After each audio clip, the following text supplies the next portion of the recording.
یہ دنیا بے ثبات و بے وفا و غم کا گہوارہ، یہ ہے مطلوب دار بے وفائی میں وفا دیکھوں، یہ ہے مطلوب دار بے وفائی میں وفا دیکھوں۔ وہ مبدا خلق عالم کا درود ان پر سلام ان پر، وہ مبدا خلق عالم کا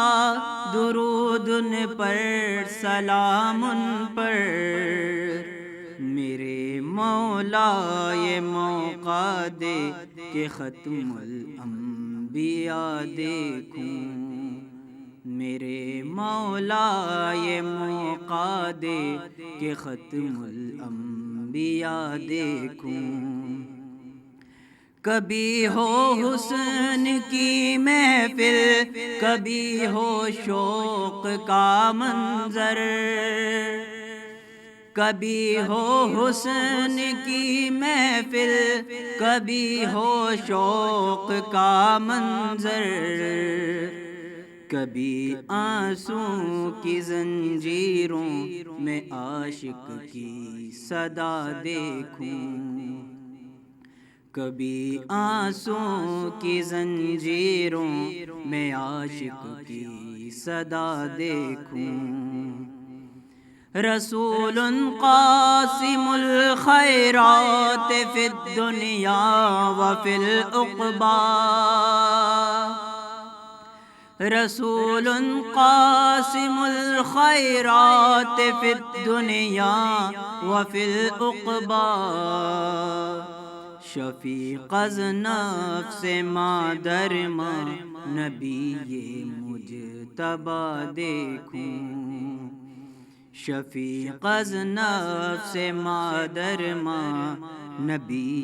مجتبی دیکھوں۔ در جنت پہ حاضر ہوں رسول پاک کے ہمراہ، در جنت پہ حاضر ہوں رسول پاک کے ہمراہ، شفاعت کا یہ منظر یا خدایا میں رضا دیکھوں، شفاعت کا یہ منظر یا خدایا میں رضا دیکھوں، امام الانبیاء دیکھوں، حبیب کبریا دیکھوں، تمنا مدتوں سے ہے جمال مصطفیٰ دیکھوں۔ بہت شکریہ، بہت خوبصورت الفاظ کے اندر ہدیہ نعت پیش کیا، میں بہت مشکور ہوں۔ علامہ محمد اسید الرحمن سعید صاحب، میں آپ سے آغاز کرنا چاہوں گا اپنے ٹاپک کا، روزہ رضائے الہی کا حصول۔ یہ کس طرح سے رضائے الہی جو ہے وہ ہمیں حاصل ہوتی ہے جب ہم روزہ رکھتے ہیں، یہ میرے ناظرین کے لیے بتائیے۔ بسم اللہ الرحمن الرحیم۔ میں ارسلان بھائی آپ کا انتہائی مشکور و ممنون ہوں کہ رمضان المبارک کی یہ مبارک جو ساعتیں گھڑیاں جو گزر رہی ہیں، ایک اہم موضوع پر آپ نے ناظرین کی توجہ دلائی ہے۔ قرآن مجید فرقان حمید میں رب العالمین نے ارشاد فرمایا، یا ایھا الذین آمنوا کتب علیکم الصیام کما کتب علی الذین من قبلکم لعلکم تتقون۔ اے ایمان والو، تم پر رمضان کے جو روزے ہیں یہ فرض قرار دیے گئے ہیں، اور یہ تم سے پہلے لوگوں پر بھی اسی طرح فرض تھے۔ مقصود کیا ہے؟ لعلکم تتقون، تاکہ تم پرہیزگار بن جاؤ۔ حضرت آدم علیہ السلام سے لے کر حضور صلی اللہ علیہ وسلم تک جتنی بھی امتیں آئی ہیں، ہر امت پر روزے فرض رہے ہیں۔ کیفیات اور جو اس کا وقت جو ٹائمنگ ہے وہ مختلف ہے، اوقات مختلف ہیں، یعنی 3 دن سے لے کر 6 ماہ تک جو روزے ہیں یہ مختلف امتوں کو ملتے ہیں، اور افطار کے اوقات بھی مختلف رہے ہیں، جی مختلف ترتیب رہی ہے۔ حضور صلی اللہ علیہ وسلم کی جو امت ہے اس میں 30 روزے فرض قرار دیے گئے ہیں یا 29 ہوتے ہیں، یعنی رمضان کے اکارڈنگلی ہاں جی 29 یا 30. لیکن جو رحمتیں، جو برکتیں، جو اللہ تعالیٰ کا فضل حضور صلی اللہ علیہ وسلم کی امت پر ہے، یہ ایک آپ کی امت کی سمجھ لیں یا حضور صلی اللہ علیہ وسلم کی جو رحمت ہے وہ سبب ہے. حضور صلی اللہ علیہ وسلم کی امت کے اوپر انعامات سب سے زیادہ ہیں. یعنی میں یہ کہوں کہ آپ صلی اللہ علیہ وسلم جس طرح آخری نبی ہیں اور اللہ رب العزت خصوصی طور پر محبت اور شفقت فرماتے ہیں حضور نبی کریم صلی اللہ علیہ وسلم پر، اور بلکہ آپ صلی اللہ علیہ وسلم کی ذات عالی پر اللہ رب العزت خود درود پاک جو ہے وہ بھیجتے ہیں. تو یہی ان کے افضل اور ممتاز ہونے کے لیے یہ کافی ہے کہ اللہ خود درود بھیجتا ہے اپنے نبی کے اوپر. تو پھر افضلیت میں بھی جس طرح امت افضل کر دی، اسی طرح انعامات بھی افضل کر دیے. بے شک، جیسے قرآن مجید میں ارشاد فرمایا، جو ابھی آپ نے بہت پیارا ایک اشارہ دیا، ان اللہ و ملائکتہ یصلون علی النبی، یہ الفاظ آتے ہیں یا ایھا الذین آمنوا صلوا علیہ وسلموا تسلیما. تو حضور صلی اللہ علیہ وسلم نے فرمایا ان اللہ و ملائکتہ یصلون علی المتسحرین، اللہ اور اس کے فرشتے سحری کھانے والوں کے اوپر بھی درود و سلام بھیجتے ہیں. ذرا آپ اس سے ذرا اندازہ کیجئے. تو مقصود جو ہے وہ ہے تقوی. تقوی کیا ہے؟ آسان الفاظ میں تقوی جو ہے وہ اچھائی اور برائی میں جو تمیز ہے، اسی کا نام تقوی ہے. ٹھیک، یعنی یہ ایک پریکٹیکل کا مہینہ ہے کہ رمضان کے مہینے کے اندر ہم قرب الہی کو حاصل کر لیں، اللہ تعالیٰ کی رحمتوں کو حاصل کر لیں. حضور نبی کریم صلی اللہ علیہ وسلم نے ارشاد فرمایا یہ ایک ایسا مہینہ ہے اولہ رحمت اوسطہ مغفرت وآخرہ عتق من النیران. پہلے 10 دن رحمت کے ایام ہیں، دوسرا عشرہ جو ہے یہ مغفرت کا عشرہ ہے، اور آخری جو 10 دن ہیں یہ جہنم سے خلاصی اور آزادی کے دن ہیں. تو ہمیں جو اللہ تعالیٰ کا قرب ہے وہ اس مہینے میں حاصل ہو جائے، اس مہینے میں حاصل ہوتا ہے، یہ اصل مقصود ہے. اس لیے کہا گیا کہ اس رمضان کے اوورال مجموعی طور پر اگر ہم فضائل کی بات کریں تو حضور صلی اللہ علیہ وسلم اس رمضان المبارک کی تیاری کیسے کیا کرتے تھے؟ میں چاہوں گا اس کے اوپر علامہ محمد حسین صاحب جو ہیں وہ روشنی ڈالیں کہ حضور صلی اللہ علیہ وسلم جب رمضان قریب آتا تھا تو رمضان کی تیاری کیسے فرمایا کرتے تھے. اس کے اوپر ذرا ناظرین کے لیے روشنی ڈالیے گا، کیا اہتمام ہوتا تھا؟ جی بسم اللہ الرحمن الرحیم. سب سے پہلے تو میں آپ کا مشکور ہوں، آپ کی پوری ٹیم کا، اور سچ ٹی وی کے تمام دیکھنے والوں ویورز کے لیے بالخصوص کہ آپ کو رمضان المبارک کا مہینہ بہت مبارک ہو. اللہ رب العالمین نے یہ ماہ مقدس ہمیں عطا فرمایا، اور یقیناً کہ خالق کائنات نے اپنے حبیب علیہ الصلوۃ والسلام کا، جس طرح بھی علامہ صاحب ذکر فرما رہے تھے، آپ فرما رہے تھے کہ مالک کائنات نے یہ مہینہ امت محمدی صلی اللہ علیہ وسلم کی بخشش کے لیے اللہ رب العالمین نے عطا فرمایا ہے. اگر امت محمدیہ کو بخشنا نہ ہوتا تو کبھی بھی رمضان المبارک کا مہینہ اللہ نہ عطا فرماتا. یہ خاص طور پر امت محمدیہ پر خاص انعام و اکرام ہے اللہ رب العالمین کا. اور جس طرح آپ کا سوال تھا کہ آقا علیہ السلام اس کی تیاری کس طرح کرتے تھے، کہ حضور علیہ الصلوۃ والسلام ابھی رمضان المبارک کا مہینہ شروع نہیں ہوا، شعبان المعظم میں حضور علیہ الصلوۃ والسلام حضرت عائشہ صدیقہ رضی اللہ تعالیٰ عنہ آپ فرماتی ہیں کہ ایک مرتبہ کہ رات میری آنکھ کھلی تو میں نے دیکھا حضور علیہ السلام اپنے بستر پر موجود نہیں ہیں. تو فرماتی ہیں میں نے دائیں بائیں ادھر گھر میں دیکھا تو آپ بالکل بھی موجود نہ تھے. تو میں باہر حضور علیہ السلام کو ڈھونڈتی ہوئی کیا دیکھتی ہوں کہ آقا علیہ السلام جنت البقیع میں موجود ہیں. تو فرماتی ہے جب میں وہاں پر پہنچی تو عرض کی یا رسول اللہ صلی اللہ علیہ وسلم کہ آپ گھر میں موجود نہ تھے، تو میں آپ کو ڈھونڈتی یہاں تک پہنچی. تو آقا علیہ السلام نے ارشاد فرمایا عائشہ کیا تم یہ سوچ سکتی ہو میں تمہارے ساتھ بیانتی کروں گا؟ عرض کی یا رسول اللہ ایسا ہرگز نہیں سوچ سکتی. تو حضور علیہ السلام نے ارشاد فرمایا عائشہ تمہیں علم نہیں ہے کہ رمضان المبارک کا مہینہ شروع ہونے والا ہے، میں اللہ کے حضور استغاثہ پیش کر رہا ہوں، میں اس کی تیاری میں لگ گیا ہوں. صحابہ کرام فرماتے ہیں کہ جب رمضان المبارک کا مہینہ ابھی شروع نہ ہوتا شعبان المعظم میں، کیونکہ حضور علیہ السلام نے ارشاد فرمایا کہ شعبان شہری و رمضان شہر اللہ، شعبان میرا مہینہ ہے اور رمضان اللہ کا مہینہ ہے. تو آقا علیہ السلام ابھی رمضان المبارک کا مہینہ شروع نہ ہوتا تو حضور علیہ السلام اس کی تیاری شروع فرما دیتے. تو صحابہ کرام فرماتے ہیں کہ ہمیں پتہ چل جاتا تھا کہ رمضان المبارک کا مہینہ شروع ہونے والا حضور علیہ السلام کے کردار سے، آپ کے اعمال سے. آپ اعمال کی کثرت جو ہے وہ کر دیا کرتے تھے. پہلے بھی روٹین تو حضور صلی اللہ علیہ وسلم نے نہ دن دیکھا نہ رات دیکھا, جو اللہ نے آپ کے اوپر ذمہ داری لگائی اس کو بخوبی اور احسن انداز سے آپ نے ادا کیا. لیکن جب رمضان المبارک خصوصی طور پر آتا تو آپ خاص اہتمام فرماتے, اور صحابہ کرام حضور علیہ الصلوۃ والسلام کے یہ معمولات دیکھ کر انہیں پتہ چل جایا کرتا تھا کہ رمضان المبارک کا مہینہ شروع ہونے والا ہے, حضور اس کی تیاری فرما رہے ہیں. تو آپ یہ دیکھیں کہ جس طرح آپ نے جو ذکر کیا ہے کہ حضور علیہ الصلوۃ والسلام کا وہ معمول تو وہ کوئی ایک مہینے کے لیے نہیں تھا, وہ تو ان کا ہر لمحہ بلمحہ وہ اللہ فرماتا تھا محبوب صلی اللہ علیہ وسلم کہ آپ کچھ دیر آرام بھی کر لیا کریں. بلکہ میں یہاں پر ضمناً بات عرض کرتا جاؤں کہ جناب جبرائیل علیہ السلام سرکار کی بارگاہ میں حاضر ہوئے, عرض کی یا رسول اللہ صلی اللہ علیہ وسلم, اللہ سلام بھیجتا ہے اور رب فرماتا ہے پیارے حبیب اگر آپ تہائی رات جاگیں گے آپ کی تہائی امت کو بخشش عطا کی جائے گی, اگر آدھی رات جاگیں گے تو آپ کی آدھی امت کو بخشش عطا کی جائے گی, اگر پوری رات جاگیں گے تو پوری امت کو بخشش عطا کی جائے گی. تو آقا علیہ السلام نے ارشاد فرمایا جبرائیل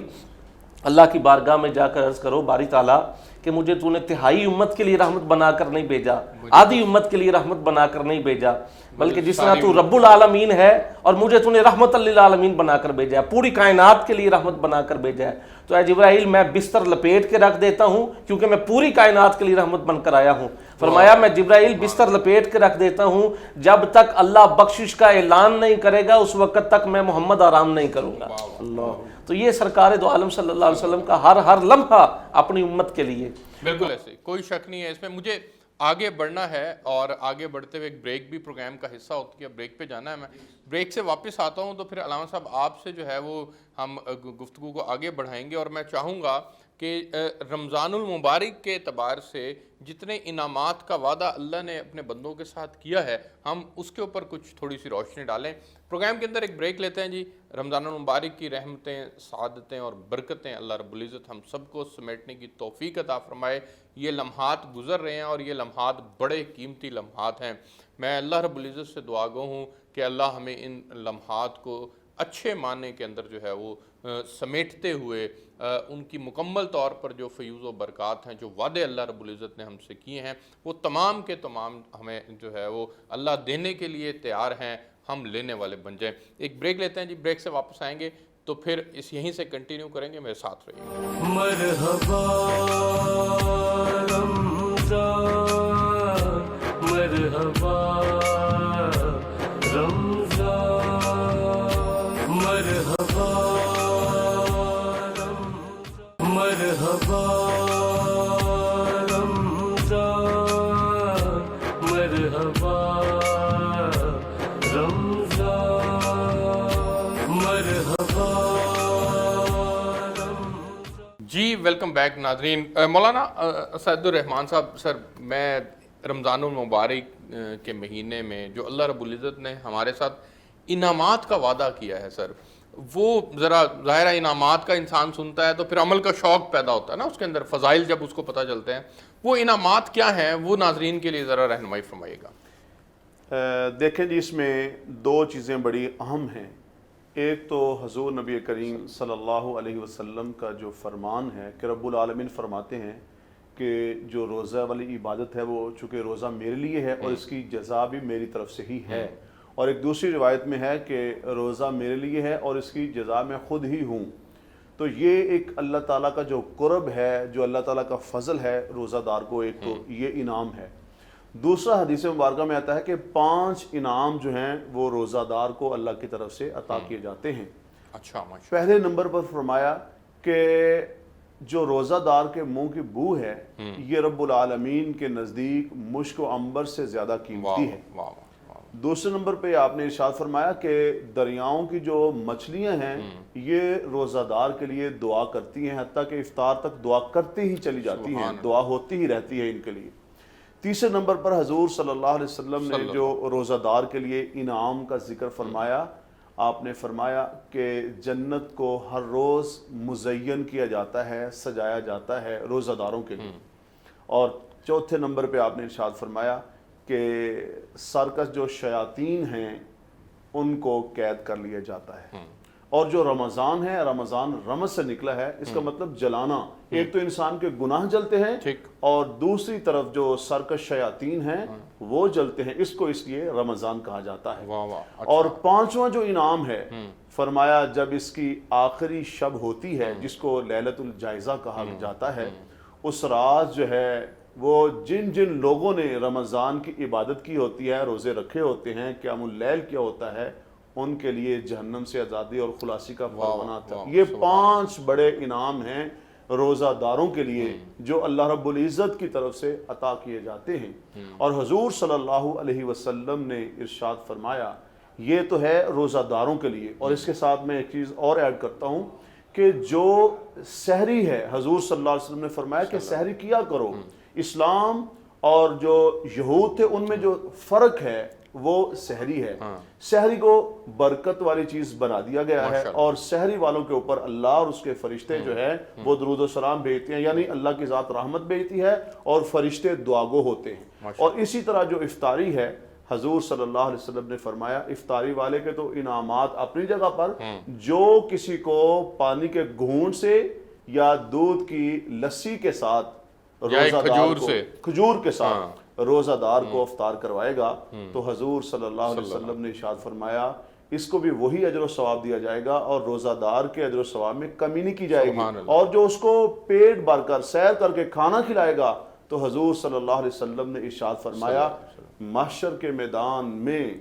اس کو میرے حوض سے یعنی حوض کوثر سے ایسا جام پلایا جائے گا پھر کبھی بھوک پیاس اسے نہیں لگے گی. تو یہ کتنا بڑا انعام ہے روزہ دار. انعامات کی بارش ہے، کوئی شک نہیں ہے اس میں. اب مجھے آگے بڑھنے دیں. علامہ محمد حسین صاحب، میں آپ سے جاننا چاہوں گا کہ حضور صلی اللہ علیہ وسلم کے جب رمضان المبارک کو پاتے تھے اور پھر جب افطار کا بالخصوص وقت ہوا کرتا تھا تو کیا اہتمام کیا کرتے تھے؟ جس طرح سے ابھی علامہ صاحب نے فرمایا کہ کھجور سے روزہ کھلوا دینا یا پانی کی ایک گھونٹ سے روزہ کھلوا دینا، اس کے اللہ رب العزت اس پہ انعامات دیتے ہیں. تو حضور کے معمولات میں کیا ہوتا تھا؟ صحابہ کس طرح سے افطار کروایا کرتے تھے؟ اس کے لیے کیا اہتمام ہوا کرتا تھا اس دور کے اندر؟ اس کے اوپر ذرا روشنی ڈالیے گا. جی بالکل. حضور علیہ السلام کی ایک حدیث پاک بھی ہے، وَهُوَ شَهْرُ الصَّبْرُ وَالصَّبْرُ صَوْبَةُ الْجَنَّةِ. یہ مہینہ صبر کا ہے اور صبر کا ثواب جنت ہے. تو حضور جس طرح علامہ صاحب فرما رہے تھے کہ جو شخص کسی کو روزہ دار کو روزہ افطار کرواتا ہے تو اسے بھی چاہے وہ ایک کھجور ہو، چاہے وہ زیادہ برابر نمک ہو، وہ پانی ہو، تو اسے بھی اتنا ہی اجر و ثواب دیا جاتا ہے جتنا کہ روزہ دار کو. اچھا، بعض ہمارے معاشرے میں تھوڑا سا خیال ہے، کانسیپٹ وہ تو میں وہ کلیئر کرتا جو علامہ صاحب نے فرمایا کہ لوگ یہ سمجھتے ہیں کہ شاید ہمارے معاشرے میں یہ المیہ ہے، تو اس بات کو کلیئر کرتے جائیں کہ بعض اوقات یہ بھی دیکھنے میں آیا ہے کہ اگر کسی کے ہاں کو افطاری کے کو دعوت محبت میں دے دیتا ہے تو بعض حضرات یہ بھی دیکھے گئے ہیں کہ وہ کھجور گھر سے لے جاتے ہیں، بھی میں نے اپنی کھجور سے روزہ افطار کرنا، باقی کھانا آپ کی طرف سے کھا لیا جائے گا. تو اس وجہ سے کہ یار کہیں میرا سارے کا سارا ثواب اسے نہ مل جائے. تو حدیث پاک میں سرکار نے فرمایا کہ یہ 5 چیزیں جو انعام اللہ رب العالمین نے عطا فرمائے، تو روزہ دار کو جتنا ثواب ملتا ہے روزہ افطار کروانے والے کو بھی اتنا ہی ملے گا، لیکن اس کے روزہ دار کے ثواب میں کمی نہیں آئے گی. ٹھیک ہے، اللہ کے ہاں تو وہ تو مالک کائنات ہے، اس کے ہاں تو کسی شے کی کمی ہے ہی نہیں ہے. تو وہ رب تو اس انداز کے ساتھ بندے کو نواز رہا ہے کو ایک بار، اور کتنا کرم ہے سرکار دو عالم صلی اللہ علیہ وسلم کے طفیل کہ روزہ ادھر انسان روزہ رکھتا ہے اور اس کی فضیلت رمضان المبارک میں آپ دیکھیں کہ ایک دو نفل اگر پڑھے جاتے ہیں تو اس کا ثواب فرضوں کے برابر مل رہا ہے. ٹھیک ہے، اور فرائض کا جناب وہ کتنے گنا بڑھا دیا جاتا ہے، کہیں 70 گنا اور کہیں آ کے برابر اجر عطا کیا جا رہا ہے. تو یہ کیا ہے کہ خالق کائنات نے اپنے محبوب علیہ السلام کو یہ مہینہ عطا فرمایا. جس طرح ابھی اور سرکار دو عالم نے فرمایا کہ روزہ دار کے لیے 2 خوشیاں ہیں. وہ کون سی ہیں؟ ایک وہ افطار کے وقت جو خوشی، اور اس وقت اللہ رب العالمین فرشتوں سے فرماتا ہے فرشتوں جاؤ زمین پر پھیل جاؤ جو سارا دن میری رضا کے لیے. بات یہ ہے کہ رب تعالیٰ کی رضا شامل ہو، صرف اللہ کو تمہاری بھوک کی ضرورت نہیں ہے کہ تم سارا دن بھوکے رہ لو اور جناب کام وہی ہیں جو سارا سال کی ہیں. اللہ کو تمہاری بھوک کی ضرورت نہیں ہے. مقصد یہ ہے کہ جس طرح کہ تاکہ تم پرہیزگار بنو، تقوی اختیار کرو. بالکل ٹھیک ہے، پرہیزگار بنو اور تقوی اختیار کرو، بالکل بجا فرمایا. میں آگے تھوڑا سا بڑھنا چاہوں گا. جس طرح سے علامہ صاحب نے بھی روشنی ڈالی معمولات کی، میں چاہ رہا ہوں کہ حضور صلی اللہ علیہ وسلم کے معمولات کے اوپر ہم تھوڑی سی بات کریں کہ رمضان المبارک میں روزہ تو رکھنا ہی رکھنا ہے، 5 نمازیں بھی ہم نے پڑھنی ہیں، لیکن اس کے ساتھ ہمیں حضور صلی اللہ علیہ وسلم کی زندگی سے کیا ملتا ہے کہ آپ صلی اللہ علیہ وسلم کے معمولات خصوصی طور پر کس چیز کا اہتمام کرتے تھے؟ نوافل کا اہتمام ہوتا تھا، ذکر کا اہتمام ہوتا تھا، قرآن پاک کی تلاوت کا اہتمام ہوتا تھا. حضور کی زندگی سے کون سی کثرت ملتی ہے ہمیں؟ کون سے معمولات ہوتے تھے پورے رمضان کے مہینے میں؟ دعاؤں کا اہتمام ہوتا تھا، دعوت کا اہتمام ہوتا تھا، یہ ذرا روشنی ڈالیے گا. دیکھیں اسلام بھائی، حضور صلی اللہ علیہ وسلم تو جو ماہ سیام تھا اپنا بستر لپیٹ دیتے تھے، سارا دن اور ساری رات نوافل میں، تسبیح و تحلیل میں، تلاوت قرآن پاک میں، ذکر و اذکار میں. اس کے ساتھ ساتھ حضور صلی اللہ علیہ وسلم رمضان کے مہینے میں جو صدقہ اور خیرات کرتے تھے، وہ یہ تمام چیزیں اپنی جگہ پر ہیں، ہمیں یہ دیکھنی چاہیے. حضور صلی اللہ علیہ وسلم نے امت کو بھی ایک سبق اور ایک نصیحت فرمائی ہے کہ تم رمضان کے مہینے میں 4 کام ضرور کرنا. 4 کام وہ کون کون سے ہیں؟ پہلے نمبر پر فرمایا کہ کلمہ طیبہ کی کثرت کرنا، لا الہ الا اللہ کی کثرت. لا الہ الا اللہ محمد رسول. کلمے کی بڑی فضیلتیں ہیں. میں ناظرین کے لیے ایک عرض کرتا ہوں کہ حدیث مبارکہ میں آتا ہے 70,000 دفعہ جس نے کلمہ طیبہ پڑھا عذاب قبر سے محفوظ رہے گا، حشر کے میدان کی گرمی سے محفوظ رہے گا، اور جہنم سے اس کو خلاصی مل جائے گی، جنت میں چلا جائے گا. ایک تو کلمہ طیبہ کا ورد کرنا چاہیے. اس رمضان میں کوشش کریں 70,000 کے سیٹ بنا کے اپنے والدین کو، عزیز و اقارب کو، دوستوں کو گفٹ کریں. اور دوسرے نمبر پر حضور صلی اللہ علیہ وسلم نے فرمایا کہ نستغفرک، استغفار کرو، استغفر اللہ تعالی ربی من کل ذنب واتوب، اس کا ورد کرو، اللہ سے معافی مانگو. تیسری نمبر پہ حضور صلی اللہ علیہ وسلم فرمایا 2 چیزوں کو طلب کرو اللہ کی بارگاہ سے، اسألک الجنہ، جنت کی طلب کرو اللہ سے، اور فرمایا کہ وَنَعُوذُ بِكَ مِنَ النَّارِ، جہنم سے تم پناہ مانگو. جنت کی طلب، جہنم سے پناہ، کلمہ طیبہ اور استغفار. ان چیزوں کا ہمیں رمضان کے اندر کثرت کرنی چاہیے. حضور صلی اللہ علیہ وسلم کے جو معمولات ہیں وہ ہمیں یہی سبق اور یہی درس دیتے ہیں. سبحان اللہ، بہت خوب. مجھے آگے بڑھنا ہے اور میں چاہوں گا علامہ صاحب کہ آپ ذرا اس کے اوپر روشنی ڈالیے گا. جس طرح سے یہ 4 کام بتلائے علامہ محمد حسین صاحب، میں چاہ رہا ہوں کہ آپ بھی اس کے اوپر روشنی ڈالیں کہ جو ہمارے رمضان المبارک کے اندر معمولات حضور صلی اللہ علیہ وسلم کی زندگی سے ہمیں ملتے ہیں، جس میں یہ درود پاک کا پڑھنا ہے، جس میں استغفار کا پڑھنا ہے، جس میں کلمہ کا پڑھنا ہے، جہنم سے نجات کی مانگنی ہے، جنت کی طلب کرنی ہے اللہ رب العزت سے. اس کے علاوہ جو ہمارے دیگر معاملات ہیں، جس میں ہمارے رشتہ داروں کے ساتھ معاملہ کرنا ہے، ہمارے کاروباری معاملات ہیں، بگڑے ہوئے معاملات کی درستگی کے لیے بھی کوئی تاکید فرمائی گئی ہے کہ آپ اپنے تعلقات کو بہتر کر لیں اس مہینے کے اندر، اپنے ماں باپ کے ساتھ معاملہ کیسے کرنا ہے، آپ نے اپنے رشتہ داروں کے ساتھ معاملہ کیسے کرنا ہے، اس کے اوپر بھی تاکید فرمائی گئی حضور صلی اللہ علیہ وسلم کی جانب سے. جی بے شک حضور علیہ السلام نے فرمایا ہے کہ آقا علیہ السلام نے ارشاد فرمایا کہ جو رشتہ داروں کو توڑنے والا نہ ہو، جو رشتہ داروں کو جوڑنے والا ہو. تو حضور علیہ السلام نے ارشاد فرمایا کہ ادھر وہ قطع تعلق کرنے والا نہ ہو بلکہ جوڑنے والا ہو. تو حضور علیہ السلام نے ارشاد فرمایا جو 2 خاندانوں میں یا 2 فیملیز میں کو صلح کرانے والا ہو، جوڑنے والا ہو، تو آقا علیہ السلام نے ارشاد فرمایا میں محمد اسے جنت کی ضمانت عطا فرماتا ہوں. ٹھیک ہے، آپ اندازہ فرما لیں کہ کام کیا ہے. دیکھنے میں صرف اور صرف کوئی ہم نے کوئی مشقت والا کام بھی نہیں کیا ہے، 2 لوگوں نے آپس میں صلح کی ہے، آپس میں جوڑنے والا ہوا ہے. تو خالق کائنات کی طرف سے اللہ نے فرمایا محبوب جس طرح آپ فرمائیں گے، آقا نے جنت کی ضمانت عطا فرما دی ہے، اور سرکار دو عالم اپنی زبان مبارک سے فرما رہے ہیں کہ جنت کی ضمانت. اور پھر دیکھیں کہ رمضان المبارک میں یہ تو عام بھی اعلان ہے، اور رمضان المبارک میں آپ ایک لمحہ صرف اور صرف اتنا دیکھ لیں کہ والدین کے لیے کہ والدین کے ساتھ حسن سلوک سے پیش آؤ. حسن سلوک سے عام معمولات میں بھی قرآن کہتا ہے کہ وہ بالوالدین احسانا، احسان والدین کے ساتھ حسن سلوک سے پیش آؤ. لیکن جو رمضان المبارک میں حضور علیہ السلام کے اس فرامین کے مطابق اپنی زندگی کو بسر کرتا ہے، دن کو روزہ رکھتا ہے، آقا علیہ الصلوۃ والسلام کی فرامین پر عمل کرتا ہے، قرآن پڑھتا ہے، تلاوت کرتا ہے، اور اگر وہ والدین کا فرما بردار نہیں ہے تو اس کی ساری کی ساری عبادات اس کے منہ پر مار دی جاتی ہیں۔ کیا فائدہ تمہیں؟ اس میں ایک حدیث بھی ہے نا جس میں حضور صلی اللہ علیہ وسلم منبر رسول پر قدم رکھتے ہیں، پہلا قدم رکھتے ہیں تو آمین آپ فرماتے ہیں، پھر دوسرا قدم رکھتے ہیں پھر آمین، پھر تیسرا رکھتے ہیں تو پھر آمین۔ میں چاہوں گا کہ اس کے اوپر بھی آپ روشنی ڈال دیجیے گا۔ ایک بریک لیتے ہیں جی، بریک سے واپس آتا ہوں تو پھر اس حدیث کے اوپر بھی بات کریں گے۔ پروگرام کے اندر ایک بریک کا وقت شامل ہوا ہے جی، میرے ساتھ رہیے گا۔ مرحبا رمضان، مرحبا رمضان، مرحبا مرحبا رمضان،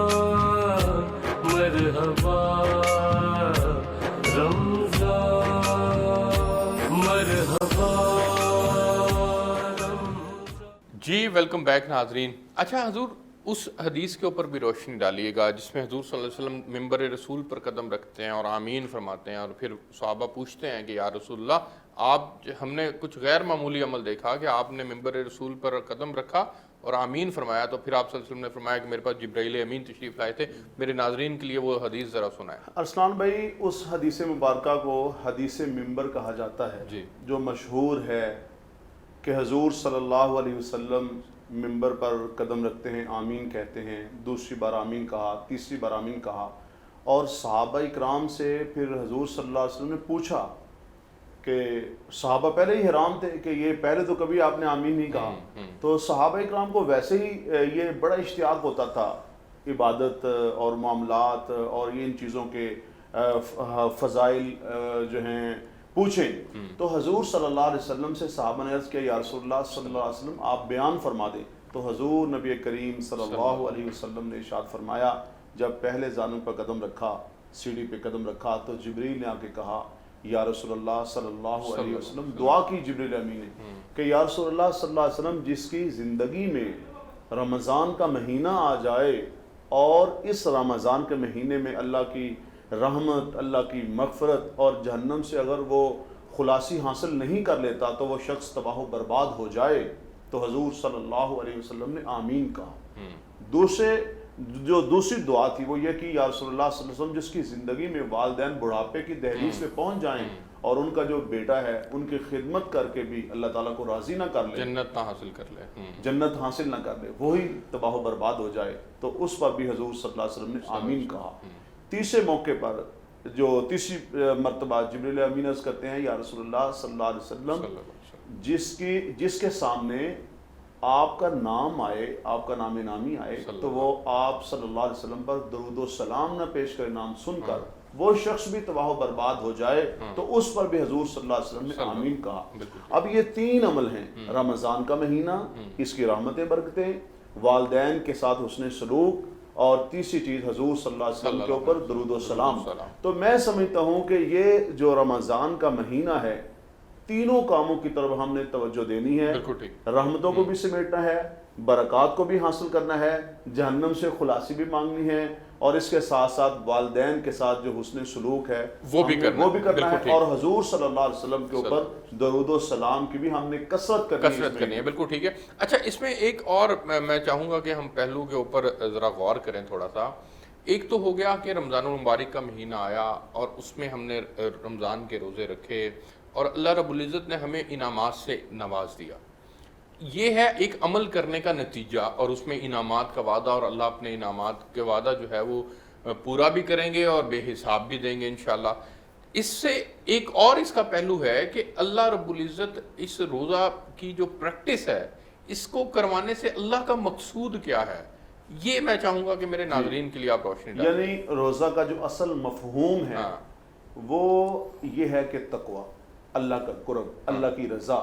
اور جیسے میں نے پہلے عرض کیا کہ یہ ایک پریکٹیکل کا مہینہ ہے، اور اس میں ارسلان بھائی میں ایک چیز ایڈ کرنا چاہتا ہوں ساتھ کہ بہت ساری چیزیں ایسی ہیں کہ جو 11 مہینوں میں جائز ہوتی ہیں، حلال ہوتی ہیں، تو اللہ تعالیٰ کی طرف سے، یعنی کھانا پینا ویسے جائز ہے، لیکن رمضان کے مہینے میں جو غیر رمضان میں چیزیں حلال ہوتی ہیں ان کی بندش لگا کر ہمیں ٹریننگ کروائی جا رہی ہے کہ ہم نے یہاں پر تربیت کر رہے ہیں، یعنی تربیت ہو رہی ہے کہ حرام جتنے بھی کام ہیں، جتنے بھی ایسے عمل ہیں، ہم نے ان اعمال سے بچنا ہے، ہم نے ان اعمال سے رکنا ہے۔ حضرت عائشہ صدیقہ رضی اللہ تعالیٰ عنہ کی روایت ہے حضور صلی اللہ علیہ وسلم سے، یہ جو شب قدر ہے کن کن لوگوں کی بخشش ہوتی ہے، مغفرت ہوتی ہے، تو جن لوگوں کی مغفرت اور بخشش نہیں ہوتی اس مہینے میں بھی مشرک ہے، قطع تعلقی کرنے والا ہے، کینہ پالنے والا ہے، والدین کا نافرمان ہے، یعنی وہ جبرن ٹیکس لینے والا ہے، عادی اور یعنی وہ عادی شراب پینے والا ہے اور بڑھاپے کی دہلیز تک پہنچ چکا ہے، اب تک وہ بدکاری نہیں چھوڑا۔ یہ جو موٹے موٹے کبیرہ گناہ ہیں جن کو بتا دیا گیا، کہا یا رسول اللہ صلی اللہ علیہ وسلم اگر میں یہ رات پالوں تو میں کیا پڑھوں؟ تو حضور صلی اللہ علیہ وسلم نے جو دعا فرمائی، اللہم انک عفو کریم تحب العفو فاعف عنی، تو ہمیں اسلام بھائی اصل میں وہ جو اعمال ہیں، جو اعمال رذیلہ ہیں، ہمیں وہ اعمال دیکھنے ہیں بالکل ٹھیک اور ہے، ان سے اور بچنا ہے۔ ہمیں اللہ رب العزت کے حکم کے مطابق زندگی گزارنی آ جائے، اور باقی سال بھی جس طرح اللہ رمضان میں روزے کی حالت میں حلال کاموں کو اللہ نے منع کر دیا، جائز کاموں کو اللہ نے منع کر دیا کہ یہ کام آپ نے نہیں کرنا، کھانا پینا ایک جائز عمل ہے نا، اللہ نے منع کر دیا کہ یہ کام نہیں کرنا۔ اسی طرح سے اور بے شمار اعمال ہیں جن سے اللہ رب العزت ہمیں منع فرماتے ہیں، تو مقصود اس کا یہ ہے کہ ایک انسان تقوی اختیار کر لے، اور دوسرا پورے 11 مہینے جو ہے وہ انسان کی ایک پریکٹس ہو جائے کہ اس نے اللہ کے حکم کے مطابق زندگی گزارنی ہے اور حضور صلی اللہ علیہ وسلم کے طریقے کے مطابق چلنا ہے۔ میں علامہ محمد حسین صاحب آپ کے پاس جانا چاہوں گا اور آپ سے جاننا چاہوں گا کہ یہ رمضان المبارک میں شیاطین کو جکڑ دیا جاتا ہے، یہ اس کے اوپر کچھ احادیث جو ہیں وہ اس کے اوپر ذرا روشنی ڈالیے گا، جس کے اندر شیاطین کو جکڑا جانے سے مراد کیا ہے؟ ہمارے اندر کا جو نفس ہے وہ ایک تو اس کے اوپر ہم نے خود کو کنٹرول کرنا ہے، چیزوں کو کرنا ہے، دوسرا جو شیطان ہے جو ہمارا کھلا دشمن ہے اور ہم برائیوں کی طرف جانے میں اور مائل کرتا ہے، ہمیں قائل کرتا ہے، ہم اس طرف چل پڑتے ہیں، یہ اوورال جو رمضان میں اس کو جکڑ دیا جاتا ہے، اس سے کیا مراد ہے؟ اس کے اوپر ذرا روشنی ڈالیے گا۔ جی بالکل آپ نے وجہ فرمایا، یہ شیاطین جو سرکار دو عالم نے فرمایا کہ رمضان المبارک میں شیاطین جکڑ دیے جاتے ہیں، تو اب رمضان المبارک کے مہینے میں بھی انسان کے معمول وہی رہے، یعنی اعمال وہی رہیں جو وہ پورا سال گناہ کرتا رہا، وہ ظلم و زیادتیاں کرتا رہا، اور اس میں جو سرکار نے فرمایا شیاطین جکڑ دیے جاتے ہیں، اب شیاطین تو جکڑے گئے، اب اس کے باوجود جب انسان گناہ کرتا ہے، شیاطین جکڑے ہوئے ہیں، اب یہ جو کر رہا ہے یہ اپنے نفس کی بات کو مان رہا ہے، ٹھیک ہے۔ اب اس میں بندہ کہے کہ جناب نہیں وہ میرا اختیار نہیں تھا یا کلی اختیار نہیں تھا، وہ شیطان کے ورغلانے سے میں اس طرف چلا گیا، نہیں، شیاطین تو جکڑ دیے گئے۔ اب جو کام کر رہا ہے یہ انسان کے اوپر خود اس پہ ڈیپینڈ کرتا ہے کہ یہ اب تم اپنی بات مان رہے ہو، اللہ رسول کی بات کو مان رہے ہو، یا اپنے نفس کی کہنے پر تم چل نکلے ہو۔ تو اب شیاطین پر ہم جو ہے نا وہ اوش نہیں دے سکتے کہ جناب وہ ان کا وہ عمل تھا یا ان کے کہنے پر یا بہکاوے میں آ گئے، تو یہ ہرگز نہیں ہے، یہ انسان کا اپنا ہے، جو نفس ہے، جو نفس کے پیچھے چل پڑتا ہے۔ تو یاد رکھیں جس طرح ہمارا آج کا جو موضوع ہے وہ رحمت الہی اور اللہ کی رضا ہے، تو اعمال وہی قبول ہوں گے اللہ کی بارگاہ میں جو خالصتاً اس کی رضا جس میں شامل ہوگی، کیونکہ حضور علیہ السلام نے ارشاد فرمایا من اعطى للہ ومنع للہ من احب للہ وابغض للہ واعطى للہ ومنع للہ فقد استکمل الایمان۔ اللہ فرماتا ہے کہ جس نے میری رضا کے لیے، بات وہی آ گئی جو میری رضا کے لیے جو عمل تم کرتے ہو، چھوٹے سے چھوٹا عمل، اگر روزہ رکھتے ہو تو اس مقصد کے لیے نہیں کہ جناب مجھے لوگ وہ بڑا کو حاجی صاحب کہیں گے، کو مجھے علاقے میں کو معتبر، اب ہم سے یہ پوچھا جاتا ہے جناب میں نے الحمدللہ جناب پچھلے سال میں نے سارے روزے رکھے تھے، یار یہ روزہ تمہارا اور اللہ کا معاملہ ہے، بالکل ٹھیک، یہ اللہ اور تمہارا معاملہ ہے، وہ مالک ہے، وہ قبول کرنے والا ہے، تم بتا کر لوگوں کو کیا دکھانا چاہ رہے ہو؟ اگر تو یہ بروز معاشر کچھ لوگ ایسے بھی ہوں گے جو جن کے اعمال ان کے منہ پر مارے جائیں گے، اور اللہ فرمائے گا کہ تو نے تو اس میں میری رضا تو شامل نہیں تھی، تو صرف اس مقصد کے لیے روزے رکھتا تھا کہ لوگوں میں مجھے بلند اچھا مرتبہ مل جائے، مقام مل جائے، تو نمازیں پڑھتا تھا، لوگ مجھے نمازی کہیں، حج کرنے کے لیے جاتا تھا، اور کہ لوگ جناب سمجھے کہ یہ الحاج ہیں، حاجی بھی نہیں الحاج ہیں، تو وہ مقام تجھے دنیا میں مل گیا، عزت شہرت تجھے مل گئی، تو اس میں میری رضا کہاں تھی؟ بالکل ٹھیک ٹھیک ہے، تو لہٰذا اس میں میری رضا شامل نہیں تھی، وہ غلیظ کپڑوں میں لپیٹ کر منہ پر ماری جائے گی۔ تو بات کرنے کا مقصد یہ ہے کہ یہ رمضان المبارک کے مہینے میں ہم نے اس رب کی رحمت کو اگر پانا ہے،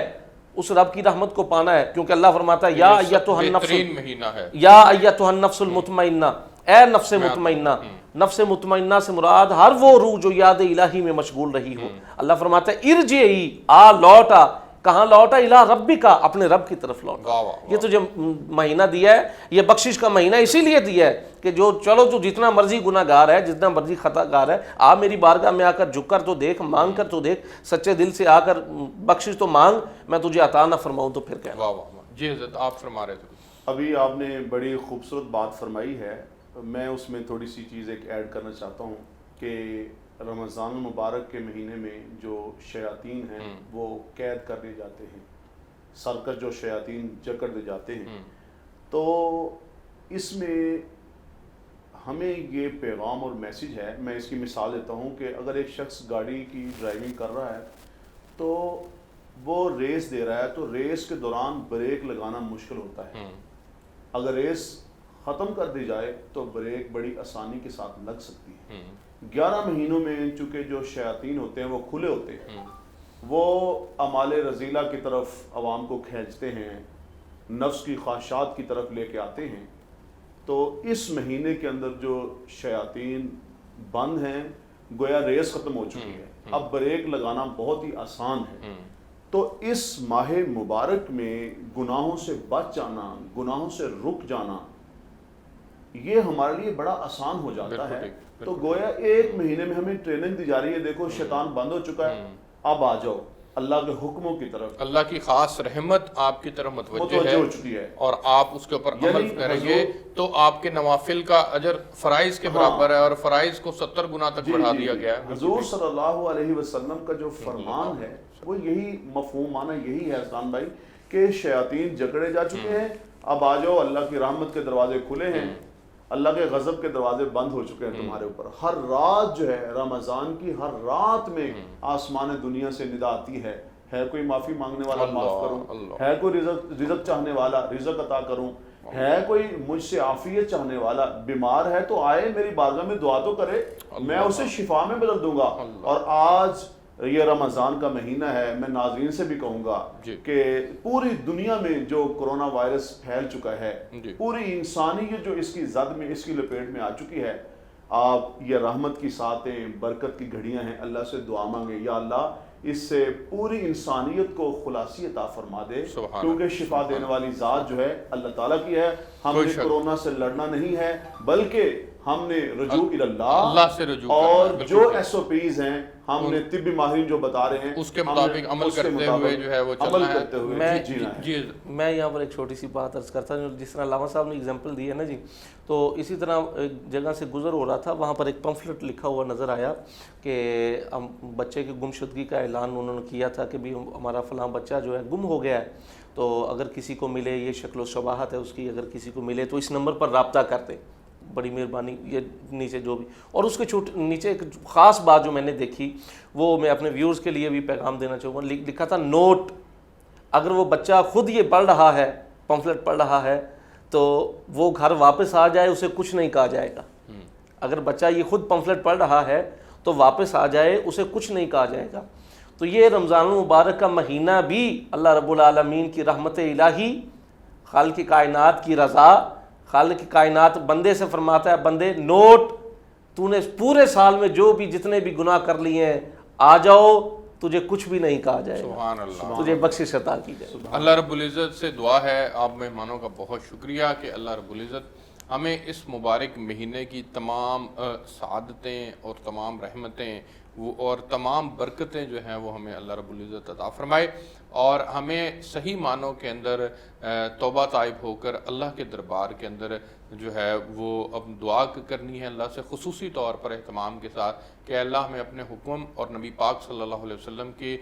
جو طریقہ زندگی ہے اس کے مطابق زندگی گزارنے کی توفیق عطا فرما، کیونکہ حقیقت میں کامیابی یہیں پر ہے اور اس کے علاوہ کامیابی کہیں پر نہیں ہے۔ اگر ہم سمجھتے ہیں کہ ہم نے مال و متاع اکٹھا کر لیا، ہم نے دنیا کے اندر بڑے عہدے حاصل کر لیے، ہم نے اچھا جو ہے وہ اپنا ایک مقام پیدا کر لیا لیکن اللہ کو راضی نہ کیا، اپنی زندگی کے اندر اللہ کے حکم نبی کے طریقے نہیں لائے، اپنے گھروں کے اندر ہم نے زندہ نہیں کیے، تو یقین جانیے کہ ہم سے آخرت کے اندر بھی اس بات کا بھی پوچھ ہوگی، اور پھر اللہ اگر ہم سے راضی نہ ہوا تو میرے دوستو پھر اس بات کی کوئی گارنٹی نہیں ہے کہ یہ مال و متاع، یہ دنیا کے عہدے ہمیں کامیاب کروا سکیں گے، کیونکہ یہ زندگی جو ہے یہ محض یہی 60 65 سال 70 سال کی زندگی ہے، کوئی اس میں پہلے چلا جاتا ہے، کوئی اس کے کچھ عرصہ بعد چلا جاتا ہے، لیکن ایوریج یہیں پر کھڑی ہے، اور ہم سب نے ایک دن دنیا چھوڑ کر اللہ کے دربار میں حاضر ہونا ہے۔ تو میں چاہوں گا کہ یہ مبارک مہینہ، اس مبارک مہینے میں ہم اللہ سے اپنے گناہوں پہ توبہ کریں،